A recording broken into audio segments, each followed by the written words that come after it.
नमस्ते। Donald Trump की धमकाने वाली चेतावनी पाकिस्तान के गले की हड्डी बन गई है। उन्होंने साफ कहा कि अगर पाकिस्तान अब्राहम एकॉर्ड में शामिल नहीं हुआ तो उसे इसके बुरे नतीजे भुगतने होंगे। यह बयान सिर्फ एक राजनीतिक टिप्पणी नहीं बल्कि एक नई रणनीति की शुरुआत है। अमेरिका और इजराइल मिलकर दुनिया को नए खेमों में बांट रहे हैं और पाकिस्तान की हालत ऐसी हो गई है कि चाहे वह झुके या ना झुके, दोनों ही हालात में उसे भारी नुकसान उठाना पड़ेगा। अमेरिका जानता है कि पाकिस्तान पहले कर्ज, आतंकवाद और राजनीतिक अस्थिरता से टूट चुका है। उसका हर कदम IMF और डॉलर पर निर्भर है। यही वजह है कि ट्रंप की चेतावनी पाकिस्तान के लिए एक तरह का अल्टीमेटम है। अब सवाल उठता है कि पाकिस्तान इस दबाव का सामना करेगा या अरब देशों की तरह झुक जाएगा, और अगर झुकेगा तो क्या उसके भीतर विद्रोह भड़क नहीं उठेगा। अब्राहम एकॉर्ड का इतिहास बताता है कि यह अमेरिका और इजराइल की सबसे बड़ी कूटनीतिक जीत थी। 2020 में ट्रंप ने इस समझौते को आगे बढ़ाया और अचानक यूएई, बहरीन, मोरक्को और सूडान जैसे अरब देशों ने इजराइल को मान्यता दे दी। फिलिस्तीन का मुद्दा एक तरफ खिसक गया और अरब देशों ने तेल व्यापार और अमेरिकी सुरक्षा के लालच में इजराइल को गले लगा लिया।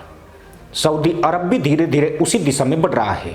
ऐसे में पाकिस्तान पर भी दबाव बनना स्वाभाविक है।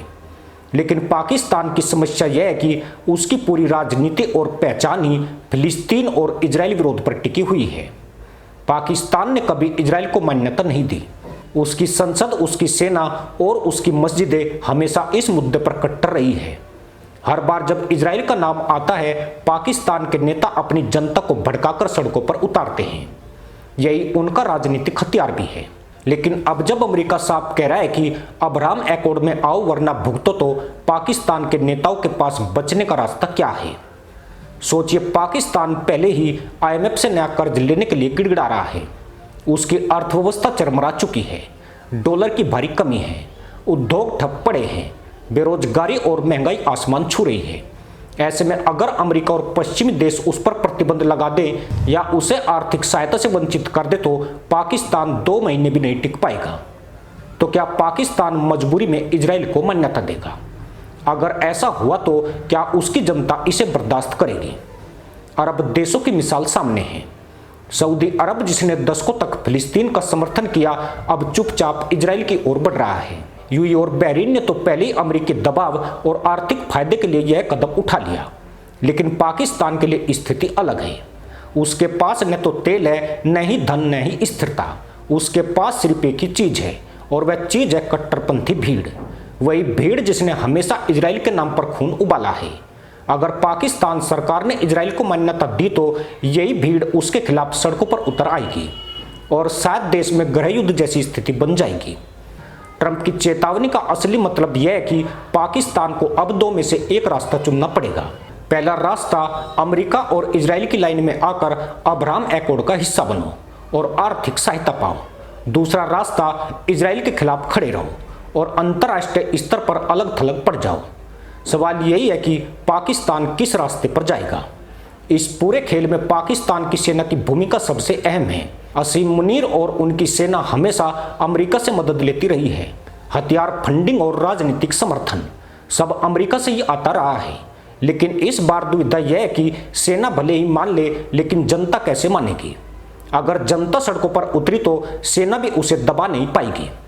तो क्या सेना जोखिम उठाएगी या फिर अमेरिका को मना करने का साहस करेगी?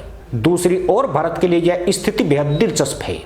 अगर पाकिस्तान इजराइल को मान्यता देता है तो यह भारत की कूटनीतिक जीत होगी। भारत और इजराइल पहले से ही करीबी दोस्त हैं। रक्षा और तकनीकी क्षेत्र में उनकी साझेदारी गहरी है। अगर पाकिस्तान इजराइल के सामने झुकता है तो उसकी दशकों पुरानी फिलिस्तीन कांड की राजनीति खत्म हो जाएगी, और अगर वह नहीं झुकता है तो आर्थिक तबाही उसकी जड़ों को खोखला कर देगी। दोनों ही हालात में भारत का फायदा है। अमेरिका और इजराइल इस समय यही चाहते हैं कि पूरी इस्लामी दुनिया एक साथ अब्राहम एकॉर्ड में आ जाए। उनका लक्ष्य है ईरान को अलग थलग करना और उसे घेरना। पाकिस्तान की भौगोलिक स्थिति इसमें अहम भूमिका निभाती है। अगर पाकिस्तान इजराइल को मान्यता देता है तो ईरान पर उसका दबाव बढ़ेगा, लेकिन यही कदम पाकिस्तान को अंदर से तोड़ भी सकता है। आने वाले समय में ट्रंप अगर दोबारा सत्ता में आते हैं तो पाकिस्तान पर दबाव और भी बढ़ेगा। उनकी नीतियां नरमी वाली नहीं बल्कि सीधे अल्टीमेटम वाली होती है और पाकिस्तान जैसा कंगाल और कर्जदार देश अल्टीमेटम का मुकाबला कर ही नहीं सकता। तो तस्वीर साफ है, पाकिस्तान चाहे झुके या ना झुके, दोनों ही हालात में हार उसी की होगी। अगर झुका तो उसकी जनता विद्रोह करेगी, अगर नहीं झुका तो अमेरिका और पश्चिमी देश उसकी आर्थिक नाकेबंदी कर देंगे। ट्रंप की यह चेतावनी पाकिस्तान के लिए उस जाल की तरह है जिसमें हर रास्ता उसे फंसा कर ही छोड़ेगा। मतलब साफ है कि पाकिस्तान अब उस मोड़ पर खड़ा है जहां उसका कोई भी कदम उसकी बर्बादी का रास्ता बनेगा। ट्रंप का यह बयान उसके लिए अंतिम चेतावनी है। आने वाले महीनों में दुनिया देखेगी कि पाकिस्तान अपनी जनता के गुस्से से डरकर खड़ा रहेगा या डॉलर की भूख में झुककर इजराइल के सामने नतमस्तक हो जाएगा। लेकिन एक बात तय है, पाकिस्तान की राजनीति और उसकी पहचान अब बदलने वाली है। यह बदलाव उसके अस्तित्व के लिए कितना खतरनाक होगा, यही उसकी सबसे बड़ी चुनौती है। इसी के साथ अनुमति दोस्तों, जय हिंद, वंदे मातरम।